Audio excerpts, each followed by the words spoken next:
Bapak Ibu yang saya hormati, khususnya peserta PPG dalam jabatan kategori 1 tahun 2022. Kali ini saya akan menyampaikan LK 3.1 yaitu menyusun best practice. Menyusun cerita praktik baik menggunakan metode STAR, situasi, tantangan, aksi, refleksi, hasil, dan dampak. Terkait pengalaman mengatasi permasalahan siswa dalam pembelajaran. Lokasi SMP Negeri 3 Selat, lingkup pendidikan, sekolah menengah pertama. Tujuan yang ingin dicapai yaitu meningkatkan hasil belajar peserta didik melalui model pembelajaran problem based learning pada teks, cerita, narasi. Penulis saya sendiri, Igusti Ayu Bintang Suyatri, tanggal 24 September tahun 2022. Situasi, kondisi yang menjadi latar belakang masalah, mengapa praktik ini penting untuk dibagikan, apa yang menjadi peran dan tanggung jawab Anda dalam praktik ini. Peserta didik pada saat proses pembelajaran cenderung pasif dan kurang bersemangat dalam mengikuti pembelajaran seperti yang pertama, malas mengerjakan soal yang diberikan guru. Yang kedua, sering mengobrol pada saat pembelajaran. Yang ketiga, malu dalam mengungkapkan pendapat. Yang keempat, ingin cepat pulang saat berada di sekolah. Kondisi ini disebabkan dengan kurangnya pemanfaatan media ajar dan model pembelajaran inovatif yang diimplementasikan guru di kelas yang menyebabkan hasil belajar siswa masih rendah.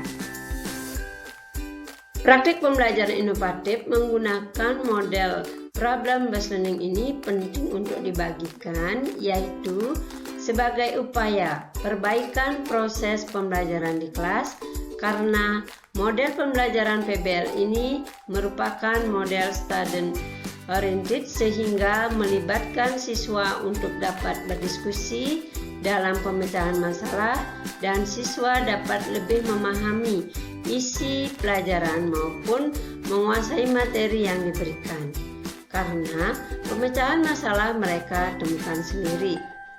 Peran dan tanggung jawab saya dalam praktik ini adalah sebagai fasilitator dalam pelaksanaan proses pembelajaran dan mampu memilih model pembelajaran yang sesuai dengan karakteristik siswa sehingga tujuan pembelajaran dan hasil belajar siswa dapat tercapai sesuai yang diharapkan. Tantangan, apa saja yang menjadi tantangan untuk mencapai tujuan tersebut? Siapa saja yang terlibat? Setelah dilakukan identifikasi masalah dengan refleksi diri, wawancara guru, kepala sekolah, dan pakar, maka beberapa tantangan yang terjadi yaitu yang pertama, pada saat siswa berdiskusi, masih ada kelompok lain yang tidak aktif. Yang kedua, masih ada siswa yang kurang mampu mengemukakan pendapat dalam proses pembelajaran. Yang ketiga, hilangnya percaya diri yang timbul dari dalam diri siswa saat mempresentasikan hasil laporannya. Tantangan dari sisi siswanya berdampak sekali pada proses pembelajaran di sekolah. Ada juga tantangan yang ada di sekolah seperti yang pertama, faktor guru dalam pemilihan media ajar. Yang kedua, kurangnya pemanfaatan TPACK di kelas. Yang ketiga, model pembelajaran yang belum relevan dengan kebutuhan siswa. Yang keempat, ruang kelas yang tidak nyaman ketika digunakan oleh siswa.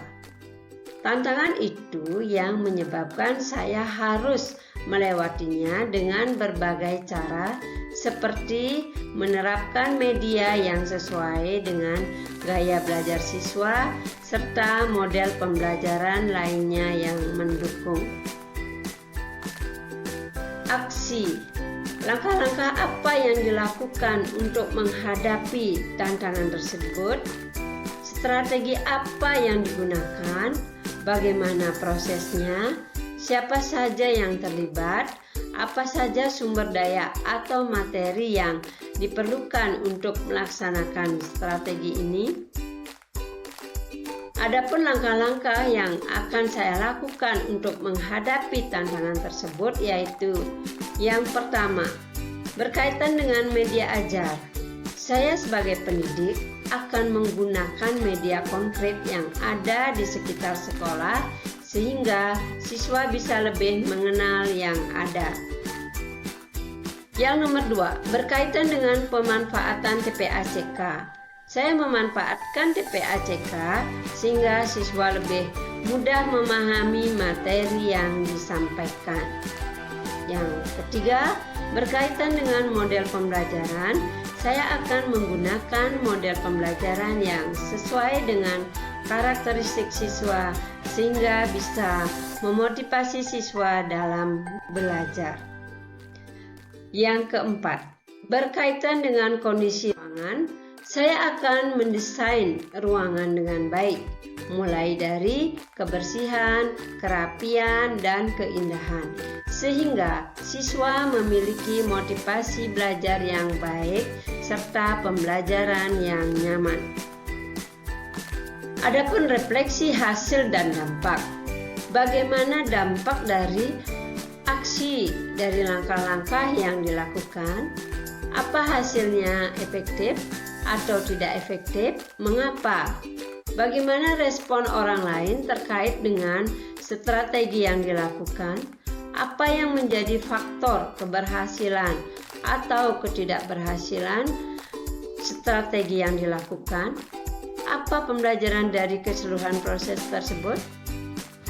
Dampak dari penggunaan media berbasis TPACK yang diimplementasikan dalam bentuk gambar dan video pembelajaran yang ditayangkan berbantukan PowerPoint dapat membuat peserta didik lebih semangat dan tidak mudah bosan dalam mengikuti proses pembelajaran.